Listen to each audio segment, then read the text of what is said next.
Hi guys, स्वागत है आप सभी का मेरे C4 चैनल में।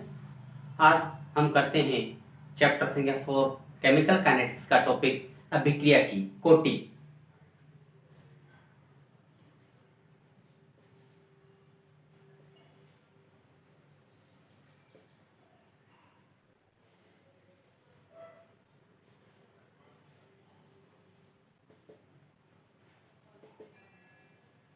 अभिक्रिया की कोटि अर्थात ऑर्डर ऑफ रिएक्शन किसे कहते हैं। तो एक इंपॉर्टेंट टॉपिक है अभिक्रिया की कोटि। और इसके बाद आगे आने वाला जो टॉपिक होगा कि अणुसंख्यता यानी अभिक्रिया की अणुसंख्यता या आणविकता क्या होती है। ये टॉपिक इंपॉर्टेंट है हर एग्जाम की दृष्टि से, क्लास 12 की से और अलग जो कंपटीशन एग्जाम है उनके लिए अभिक्रिया कोटि अणुसंख्यता या कह सकते हैं आणविकता एक इंपॉर्टेंट टॉपिक है। तो देखते हैं आज अभिक्रिया की कोटि। सबसे पहले देखते हैं जो अभिक्रिया की कोटि है उसकी परिभाषा क्या हो सकती है, यानी इसकी डेफिनेशन क्या है अभिक्रिया की कोटि। तो डेफिनेशन देखते हैं, हम दो टाइप की डेफिनेशन देखेंगे अभिक्रिया की कोटि के लिए। सबसे पहले हम कहते हैं कि किसी रासायनिक अभिक्रिया में अभिक्रिया की कोटि से तात्पर्य है कि अभिक्रिया के वेग निर्धारक पद में अभिकारकों के या क्रियाकारकों के परमाणु, अणु या आयनों की संख्या ही अभिक्रिया की कोटि कहलाती है। वापिस सुने, मैंने कहा कि अभिक्रिया की कोटि यानी किसी रासायनिक अभिक्रिया में अभिक्रिया की कोटि से तात्पर्य है कि अभिक्रिया के वेग निर्धारक पद में क्रियाकारकों के परमाणु, अणु, आयनों की संख्या ही अभिक्रिया की कोटि कहलाती है। यानी कोई भी जो रिएक्शन है उसमें उसके वेग को निर्धारण करने वाले जो क्रियाकारक होंगे उन्हीं की संख्या को हम क्या बोलेंगे, अभिक्रिया की कोटि कहेंगे। सेकंड डेफिनेशन क्या कह सकते हैं हम? सेकंड डेफिनेशन है कि किसी रासायनिक अभिक्रिया में वेग नियम व्यंजक में प्रयुक्त सांद्रता के घातांकों को अभिक्रिया की कोटि कहते हैं। सांद्रता के घातांकों का योग है वो क्या कहलाता है, अभिक्रिया की कोटि कहलाता है। वेग नियम व्यंजक हमने पढ़ा है, यानी वेग नियम पढ़ा है, उसमें जो सांद्रता है, जो पावर आती है, उन्हीं पावर्स का जो योग है वो क्या कहलाएगी, अभिक्रिया की कोटि कहलाएगी। तो परिभाषा वापस सुन लें। परिभाषा मैंने क्या बोली, किसी रासायनिक अभिक्रिया में वेग नियम व्यंजक में प्रयुक्त सांद्रता के घातांकों का योग अभिक्रिया की कोटि कहलाती है। जो अभिक्रिया की कोटि है वो एक क्या है, प्रायोगिक मान है। अभिक्रिया की कोटि एक क्या है, प्रायोगिक मान है। वो एक क्या है, प्रायोगिक मान है, यानी प्रैक्टिकल रूप से अभिक्रिया की कोटि को ज्ञात किया जाता है या उसको निकाला जाता है। दूसरा हम कह सकते हैं कि जो अभिक्रिया की कोटि है उसका मान शून्य भी आ सकता है, भिन्नात्मक भी हो सकता है और पूर्णांक भी हो सकता है।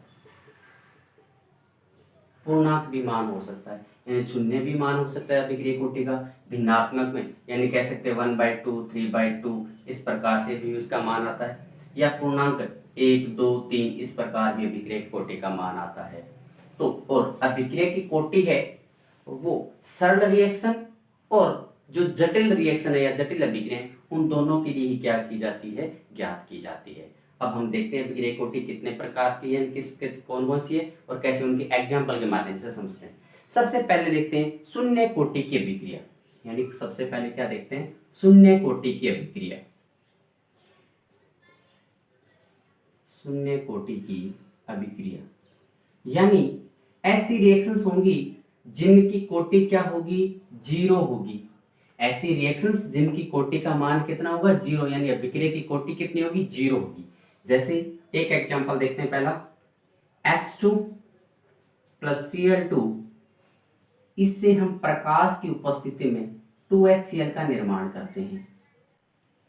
H2Cl2 H2 की उपस्थिति में 2HCl का निर्माण किया, तो ये एक क्या है, शून्य कोटि की अभिक्रिया है। यानी अब इसको अपने को कोटि पूछे तो पहले क्या लिखेंगे, वेग लिखेंगे। वेग यानी अभिक्रिया का जो वेग लिखेंगे, अभिक्रिया का जो वेग है उसको लिखेंगे, तो क्या लिखेंगे इसको, K H2Cl2, ये H2Cl2।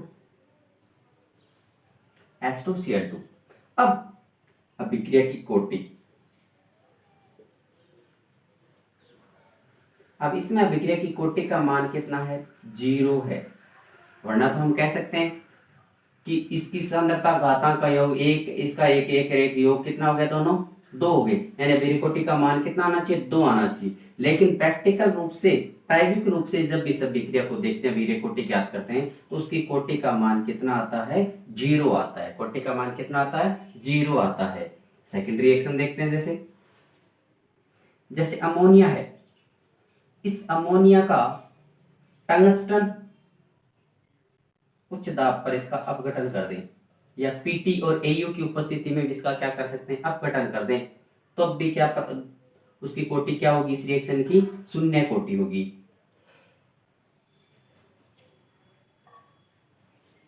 N2 प्लस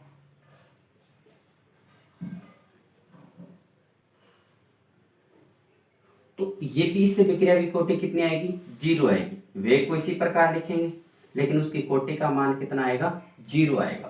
तो ये दोनों क्या, कैसे अपने को ये याद रखना पड़ेगा, या तो अपने को प्रैक्टिकल रूप से याद करो, नहीं तो अपने को याद रखना पड़ेगा कि H2Cl2 को H उपस्थिति में हम क्रिया करवाते हैं तो वो एक शून्य कोटि की अभिक्रिया है, और अमोनिया है उसका टंगस्टन पीटी या एयू की उपस्थिति में अपघटन कराते हैं तो वो एक शून्य कोटि की अभिक्रिया है।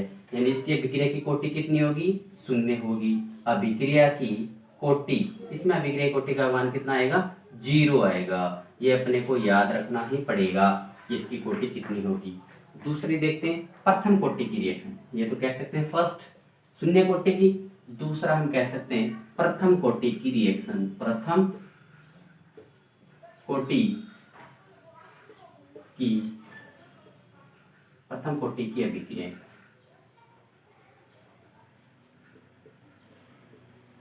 अब प्रथम कोटि की अभिक्रियाओं का मतलब क्या होगा, यानी ऐसी अभिक्रिया होगी जिनकी कोटि का मान कितना होगा, 1 होगा। या ऐसा कह सकते हैं कि ऐसी अभिक्रियाएं जिनमें सांद्रता घातों का योग कितना आता है, 1 आता है, उसको हम क्या बोलते हैं, प्रथम कोटि की अभिक्रिया बोलते हैं। ये तो शून्य घात के समानुपाती थी, और ये प्रथम घात के क्या होगी, समानुपाती होगी। अर्थात इनमें कोटि का मान कितना आएगा, 1 आएगा। इसमें कितना मान आएगा, 1। एग्जाम्पल देखते हैं, जैसे NH4NO2 है, अमोनियम नाइट्राइट है, इसका अपने क्या कर दें, अपघटन कर दें, तो ये किस में टूट जाएगा, एक तो N2 में और एक किस में टूट जाएगा, H2O में। तो ये क्या है कि प्रथम कोटि की अभिक्रिया का एग्जाम्पल है। इसकी कोटि कितनी होगी अभिक्रिया की, पहले लिख देते हैं अभिक्रिया का वेग। वेग लिखेंगे तो क्या लिखेंगे, के NH4NO2, इसकी पावर 1 है, और कोटि कितनी होगी, 1 होगी, पावर 1 है तो इसकी कोटि कितनी होगी, 1 होगी। दूसरा एग्जांपल देखते हैं, सेकंड एग्जांपल, जैसे एस्टर CH3COOC2H5 है, इसका हम अम्लीय माध्यम में अपघटन कर दें। CH3COC2H5S जो है इसका, यानी इसका क्या कर दिया, अम्लीय माध्यम में क्या कर दिया, अपघटन कर दिया। तो ये क्या है, प्रथम कोटि की रिएक्शन है। CH3COOH plus C2H5OH। अभिक्रिया का वेग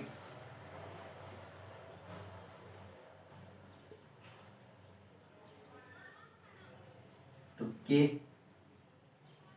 CH3COOC2H5 ये लिखेंगे।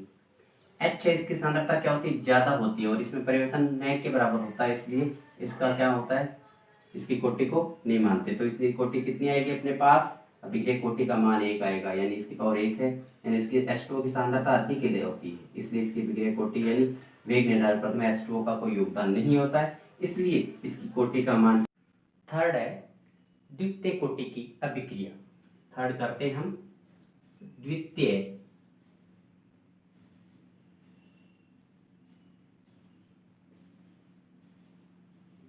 कोटि की अभिक्रिया। इन अभिक्रिया में क्या होगा, जो अभिक्रिया की जो कोटि होगी वो क्या होगी, 2 होगी, यानी अभिक्रिया का जो ऑर्डर होगा वो क्या सेकंड ऑर्डर प्रकार का होगा। जैसे एग्जांपल से देखते हैं, फर्स्ट एग्जांपल करते हैं, S2 प्लस I2 इससे बन जाए 2HI, इससे क्या बन जाए 2HI। अभिक्रिया का वेग लिखेंगे, अभिक्रिया का वेग, वेग बराबर क्या लिखेंगे, K S2 I2, कोटि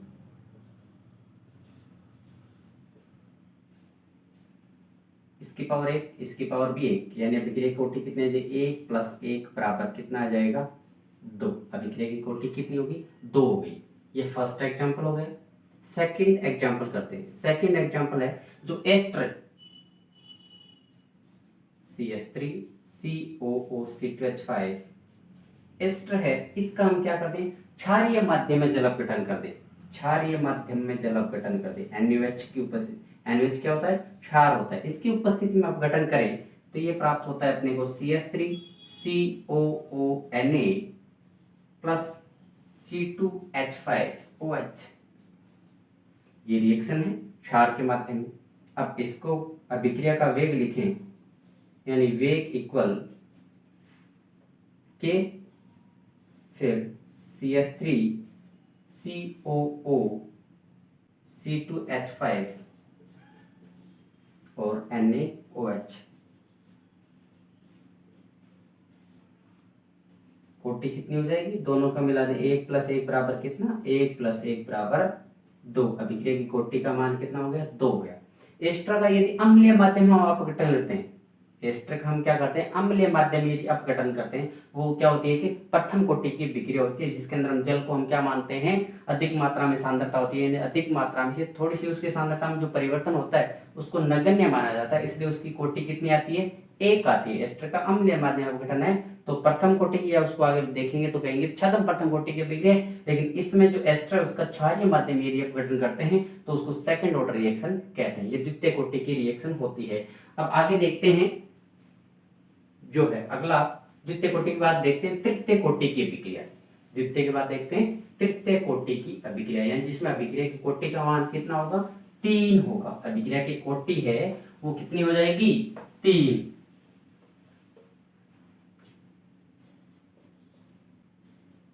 तृतीय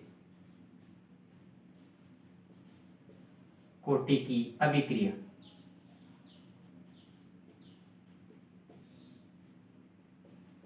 यानी अभिक्रिया की कोटि कितनी होगी, 3 होगी।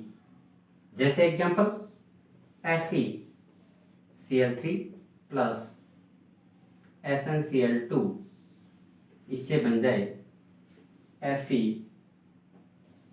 FeCl2 plus SnCl4।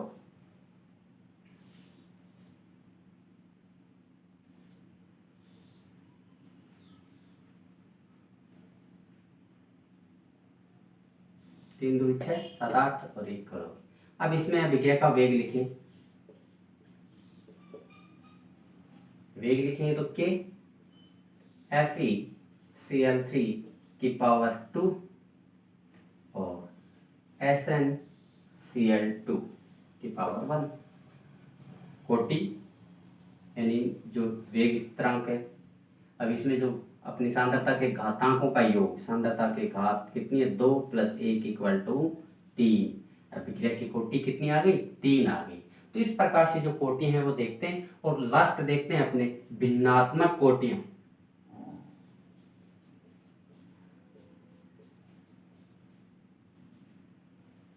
भिन्नात्मक अभिक्रिया की कोटि, यानी भिन्नात्मक संख्या में अभिक्रिया की कोटि आएगी।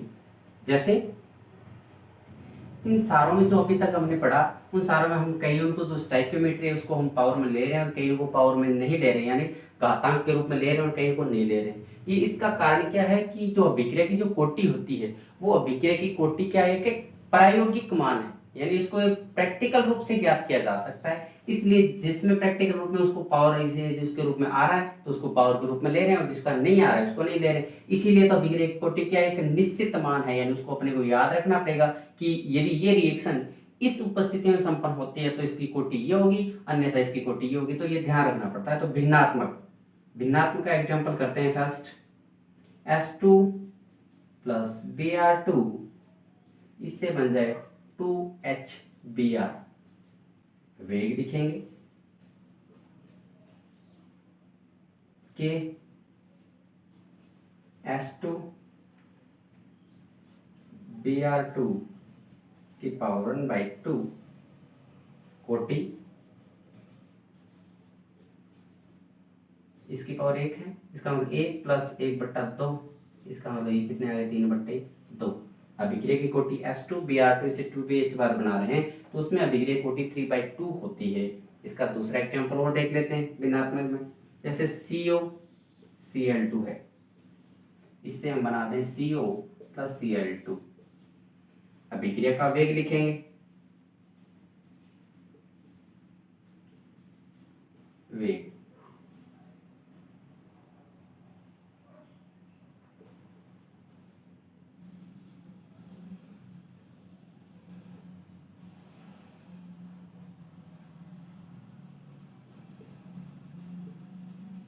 अभी कोटि कितनी आ गई 1.5 आ गई। तो ये आज अपने जो टॉपिक है वो हो गया कोटि, यानी अभिक्रिया की कोटि क्या होती है, किसको अभिक्रिया कोटि कहते हैं, कौन कौन सी रिएक्शंस है, किस प्रकार से उनकी कोटि है। तो ये सारा अभिक्रिया की कोटि आ गया। अगला नेक्स्ट जो लेक्चर होगा उसमें हम पढ़ेंगे अभिक्रिया की अणु संख्याता या आणविकता क्या होती है उसको देखेंगे। फिर दोनों में डिफरेंस करेंगे, क्या क्या डिफरेंस है अभिक्रिया कोटि और आणविकता में, फिर आगे चैप्टर को करेंगे। तो आशा है कि समझ में आया होगा। इसी के साथ जय हिंद जय भारत।